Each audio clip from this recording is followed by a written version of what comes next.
Isso aqui, ó. Isso aqui que é mimimi, tá? Tá bom?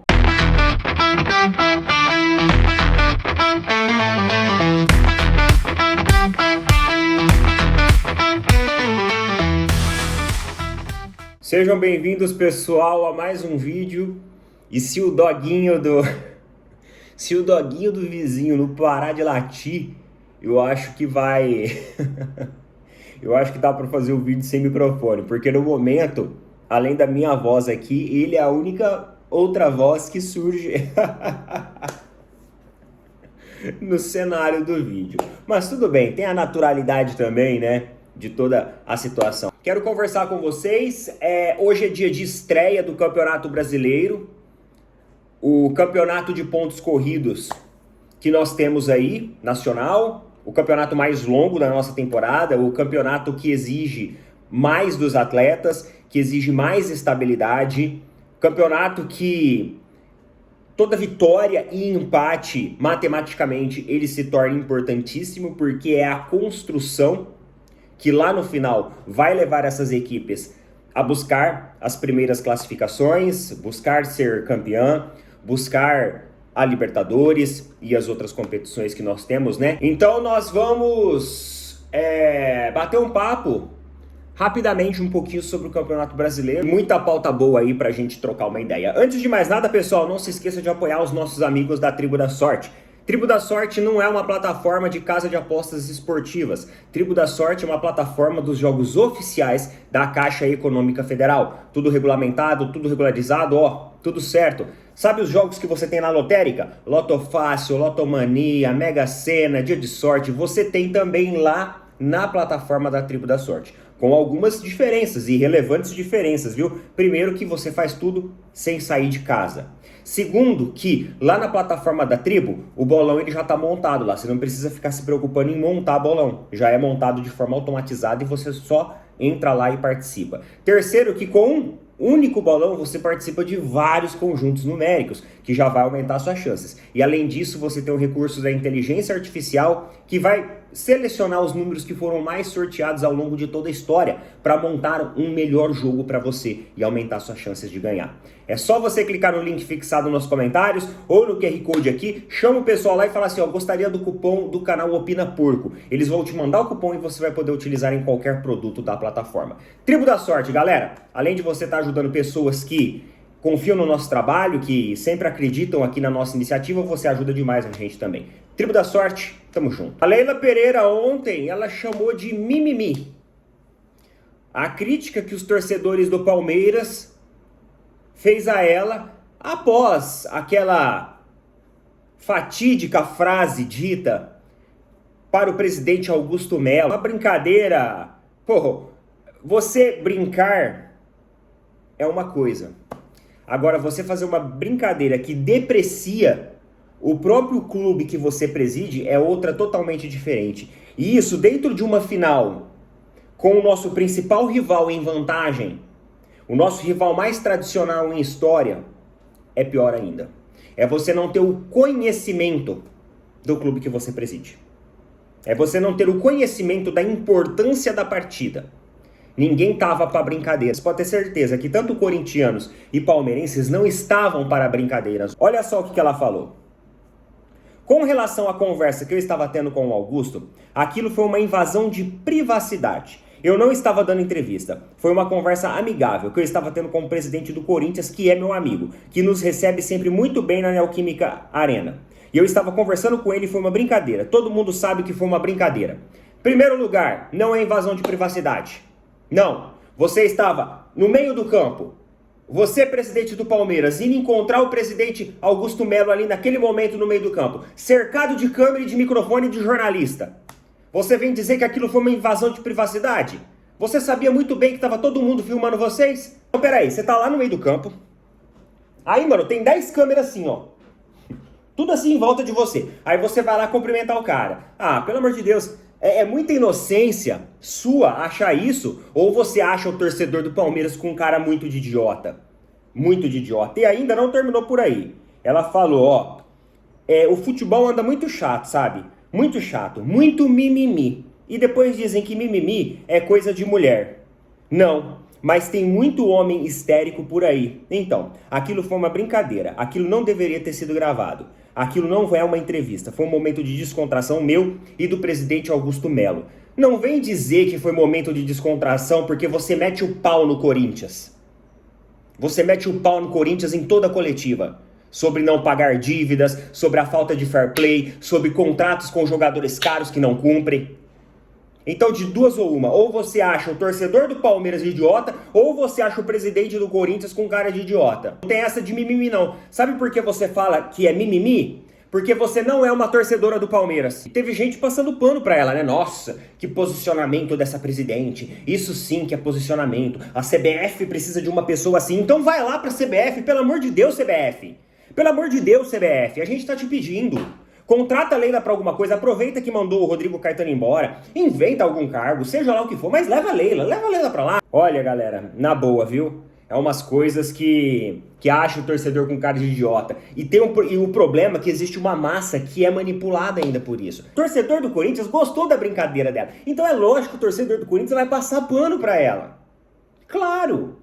Quem ficou com um cara de idiota e sem o título lá dentro foi a gente. Sempre tratam muito bem a gente. Foguetório no campo, copo em cima de jogador, fica jogando objeto em todo mundo. Sempre trata a gente super bem lá dentro. Nós somos muito bem tratados lá dentro. Coloca um palmeirense lá no meio pra você ver o que vai acontecer com o cara. Ah, meu Deus do céu, é muita inocência, ou é o não entendimento, ou é a falta de respeito com o torcedor. Acha a gente com cara de idiota. Só que me faltava uma coisa dessa. O Campeonato Brasileiro começa hoje, Flamengo e Inter, né? Hoje às 21 horas. Porra, meu! Vocês não facilitam, hein, CBF? 21 horas num sabadão. Vocês não têm dó do torcedor mesmo. E amanhã também tem outro jogo bom, que é Palmeiras e Botafogo às 16 horas. Palmeiras e Botafogo às 16 horas. Muitas pessoas perguntam lá, pessoal, lá na plataforma vizinha, sobre o Campeonato Brasileiro. Qual que é a minha expectativa, quem que eu acho que são os favoritos. Vamos lá, então. Na minha opinião, Flamengo, eu acredito que é um dos favoritos. Não só por ter um elenco hoje muito amplo, que eu acho que o Campeonato Brasileiro exige isso, mas também pelo próprio técnico, pelo próprio diretor de futebol ter colocado a competição como uma prioridade. Na minha opinião, para mim a prioridade do Palmeiras, Neto, prioridade do Palmeiras, Libertadores. Eu jamais vou colocar o Campeonato Brasileiro sendo uma prioridade maior que a Libertadores, pelo menos agora nesse momento. Que o time que for campeão da Libertadores vai ser a primeira equipe brasileira na história a ser tetracampeão. Eu gostaria de ganhar a Libertadores. Eu acho que esse não é o ano do Palmeiras do Campeonato Brasileiro. Sinceramente. Por quê? O time passou por várias modificações, está passando ainda, vai passar ainda com certeza. O técnico não achou a mão disso. Então é mais fácil a gente vencer uma Copa do que vencer uma competição de um longo caminho onde exige muita estabilidade. Estabilidade essa que o Palmeiras até agora não tem apresentado nessa temporada. Não que seja impossível, claro, pode chegar no final do ano, bater o campeão. Pode ser, mas eu gostaria muito da Libertadores. Então eu já aproveitaria o momento que a gente vive e investiria os esforços na Libertadores e, é claro, ficar dentro do G4 do Campeonato Brasileiro, extremamente importante, mediante a classificação para o próximo ano da Libertadores. Internacional, Atlético Mineiro, eu vejo essas equipes muito pareadas umas com as outras. Acho que o Inter tem uma boa equipe, eu não sei se tem um elenco tão amplo assim, como por exemplo o do Flamengo. Na minha opinião, o elenco mais amplo é o do Flamengo. Tem posições ali que o Flamengo tem até 3 jogadores. E quando os jogadores que estão lesionados voltar, aí o elenco fica mais completo ainda. Então acho que eles já fazem isso, aumentam a amplitude do elenco para justamente observar o Brasileirão como um campeonato aí de prioridade, já que cravaram isso. Agora, o Internacional não tem um elenco tão amplo, mas tem uma equipe interessante, vem fazendo um trabalho interessante. O Atlético Mineiro não tem também um elenco tão amplo, mas vem fazendo um trabalho com um técnico que sabe ajustar. É um técnico que é muito bom em trabalhos de curto prazo, que é o Cuca. O Cuca ele sabe organizar a casa de uma maneira mais rápida. O Atlético Mineiro tem um elenco interessante, não é amplo, mas é interessante. Então estão ali, eu acho que no mesmo nível. Corinthians. Cara, o Corinthians venceu o Campeonato Paulista, mas eu acho ainda uma equipe muito não amadurecida. É que o Palmeiras tá muito ruim, tá ligado? Não é que o Corinthians tá super bom, é que o Palmeiras tá muito ruim. Então eu vejo que o Corinthians precisa de um fôlego a mais para vencer o Campeonato Brasileiro e não tem esse fôlego a mais, porque quando você olha, por exemplo, para os jogadores reservas, para o banco de reserva, você não tem muitas opções. E numa temporada tão longa de Campeonato Brasileiro, eles têm Sul-Americana também, Copa do Brasil, você precisa ter um elenco maior se você quiser correr atrás de uma competição brasileira. Então acho que o Corinthians, não sei. Na minha opinião, eu vejo o Inter, o Atlético Mineiro na frente do Corinthians nessas proporções aí. Porque eu acho que o Corinthians precisa... O Corinthians tem alguns ajustes para fazer assim ainda. O Corinthians tem mais chance numa Copa do Brasil, numa Sul-Americana, eu acho, do que no Campeonato Brasileiro. Pelo menos é assim que eu penso. Botafogo, ele é um ponto de interrogação. Botafogo é um ponto de interrogação. Sinceramente, eu não sei o que pensar do Botafogo. Porque depois da saída de Almada e de Luiz Henrique, a gente viu realmente que esses dois jogadores, eles traziam uma dinâmica absurda ofensiva para a equipe do Botafogo. E aí teve mudança técnica, teve mudança de jogadores. Os jogadores contratados não chegam nem nos pés de Luiz Henrique e de Almada. Não chegam. Não tem a qualidade desses jogadores. Esqueçam isso, não tem. Então a gente precisa entender ainda o que será do Botafogo esse ano. Acho que nem o torcedor do Botafogo, eles ainda estão assim, né? Não, esse ano vai ter título. Acho que nem eles têm essa confiança ainda. Amanhã, talvez seja o início de um prelúdio para a gente ver como que a equipe tá. Contra o Palmeiras. Só que um Palmeiras estagnado, um Palmeiras cansado, um Palmeiras sem vontade. E quando eu falo de um Palmeiras sem vontade... eu falo também para vocês de uma vontade que hoje eu vejo que claramente tem faltado ao Abel. Eu vejo várias e várias pessoas na plataforma vizinha vindo conversar comigo, perguntando: pô, Neto, será que o ciclo não acabou? Pô, Neto, parece que eu não enxergo mais o Abel com aquela vontade. Ah, Neto, será que os jogadores não estão querendo que o técnico zarpa? Na ideia da Leila, na cabeça da Leila, o Abel fica até o fim do contrato. Ela falou isso em entrevista ontem. Embora ficou subentendido, mas ela deixou claro que o treinador tem contrato até o final do ano, no Palmeiras. Então isso pra mim foi um recado do tipo assim, ó, esqueçam qualquer outro técnico. Então o pessoal tem falado muito sobre a vontade, o desejo do Abel. E eu não sinto mais nem a equipe e nem um técnico com aquela vontade e desejo. Ah, Neto, mas ele ficou revoltado no campo por causa da marcação do cartão. Mas isso, galera, não representa necessariamente a vontade do cara. Não é isso só que representa a vontade. Você nota as coletivas do Abel, principalmente de derrotas, coletivas muito ruins, coletivas, tipo, fazendo pouco caso de demonstrar e explicar para o seu torcedor qual que é o problema, porque às vezes nem ele sabe o problema. Então, assim, você nota um desinteresse do treinador, claro, um desinteresse claro. E eu não tô falando isso, galera, eu não vou fazer essa comparação nem nada para torcedor do Palmeiras vir aqui, descer a lenha e falar assim, ah, então vai torcer para fulano, vai torcer para ciclano. Eu não tô falando isso, tá? Eu estou falando do momento atual. Eu não estou falando que o Abel não tem a sua importância. Ele tem a sua importância na história do Palmeiras. Ele sempre terá. Ele cravou a importância dele na história do Palmeiras. Só que em outros momentos, olha só, a gente não gosta tanto do Felipão? A gente não ama tanto o Felipão? A história do Felipão? A gente não acha que o Felipão ele representa o torcedor do Palmeiras? Até hoje, né? Pô, tem que ter raiva dessa de Corinthians. Não é esse o Felipão que a gente gosta, que a gente tanto fala? Então... Só que chegou um momento que a gente também enxergou no Felipão que ele já não casava mais com o Palmeiras, que já era hora da gente ter outros treinadores, da gente se reinventar. Então chega uma hora, pessoal, que não adianta você dar murro em ponta de faca. Você tem que reconhecer as limitações. Você tem que começar a questionar o trabalho que vem sendo feito, ou que não vem sendo feito, né? Então não é questão de, ai, nossa, não. Eu estou falando desse momento agora. Observem esse trecho de uma coletiva do Felipe Luiz após vencer o Campeonato Carioca, que não paga nada. Vocês sabiam que não tem premiação financeira no Campeonato Carioca. Observem, dá uma olhada. Estou muito feliz, extremamente feliz. Não é fácil conquistar títulos, não é fácil. É muito trabalho. Você citou aí inúmeras conquistas que tivemos, e o Flamengo te proporciona isso, essa possibilidade de disputar. Não te garante ganhar, né? Mas te proporciona a possibilidade de ter um elenco tão qualificado como para disputar títulos.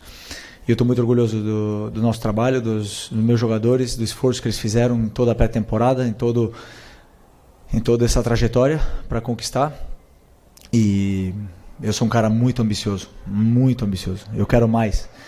E vou me esforçar, vou trabalhar. Vocês viram aí a questão dele falar de ser ambicioso?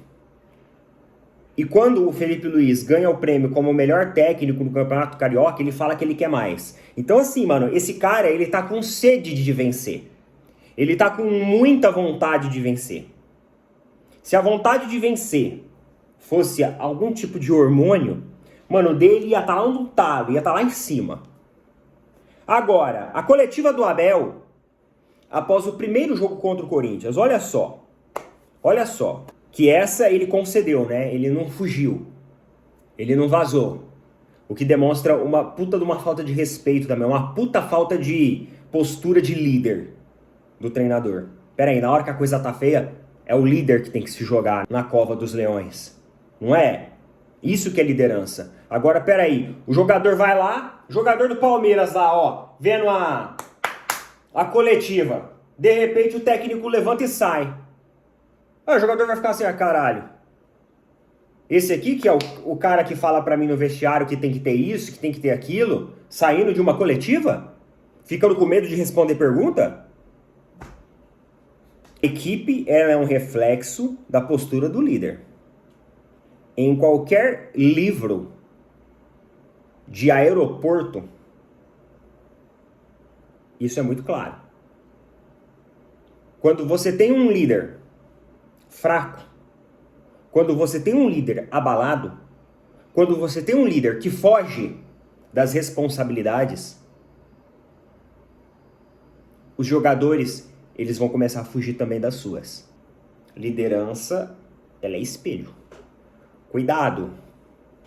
Ó, em uma situação nossa, podíamos ter passado a bola, mas não passamos e demos o contra-ataque ao adversário. Há uma bola que o Mike disputa com o Memphis e vai para o Rios, e depois volta para ele, arremate e gol. O adversário teve muita eficiência e nós não fomos capazes, nem essa que saiu em cima da linha, nem nas duas do Vitor Roque, em que o goleiro faz duas defesas, em que o árbitro não dá escanteio e na outra que o goleiro defende. Basta olhar para o que foi o trabalho de um goleiro e do outro. Nossa equipe produziu mais, mas o resultado final foi deles. Eles foram extremamente eficazes e não temos nada a perder. Vamos lá discutir a final na casa dele, sem nada a perder. Veja bem, nesse trecho ele falou 2 vezes que não tem nada a perder. Mas o futebol é eficácia. Meter lá dentro e hoje não conseguimos. Muitas vezes é preciso ter sorte. E hoje não tivemos a pontinha de sorte. Volto a referir, veja o trabalho do Everton e do Hugo. Veja que apesar de o Corinthians ter defendido bem, baixo, apesar de ter ganhado os mais duelos no meio campo, jogando no contra-ataque, nós, mesmo contra um bloco baixo, não conseguimos fazer. Nem em jogo jogado, nem em transição, nem em bola parada. Não temos nada a perder. Vamos tentar melhorar para reverter a eliminatória. Nesses 2 trechos aqui, ele falou 3 vezes que não tem nada a perder. Um líder que declara que não tem nada a perder, eu desconfio que ele já perdeu tudo. Ô chefe, como que vai ser o planejamento do atingimento de metas para esse mês aqui na empresa? Eu falo isso para trazer para nossa realidade, tá? A gente não tem nada a perder. Ô doutor, sobre a minha cirurgia, queria conversar com o senhor, né, a respeito, né, como que vai ser é uma cirurgia muito complicada e tal. Não, não, isso daí não é complicado não, fica tranquilo, a gente não tem nada a perder.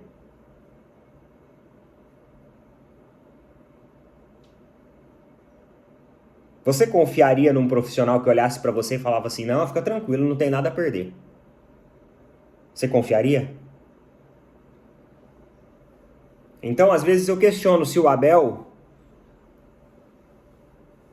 ele já não tem mais o entendimento e a compreensão do que é um Corinthians e Palmeiras. Pra falar que a gente não tem nada a perder. Ah, Neto, mas ele quis dizer que o time vai ser corajoso. É. Foi corajoso no segundo jogo? Eu não trouxe essa reflexão antes, porque justamente eu falei assim, não, talvez ele falou no sentido de que vamos pra cima. A gente foi pra cima? Não. Eu também pensei por esse lado, tá? Pra quem tá querendo passar o pano aí, eu também pensei por esse lado. Falei assim, então vamos esperar. Coloca nas opiniões aí, o que vocês acham a respeito de tudo isso. Mas tá faltando sim, aquele tempero, aquele sangue no olho, aquela faca no dente, sabe? Tá faltando. Coloca aí. Bom sabadão pra todo mundo, tamo junto.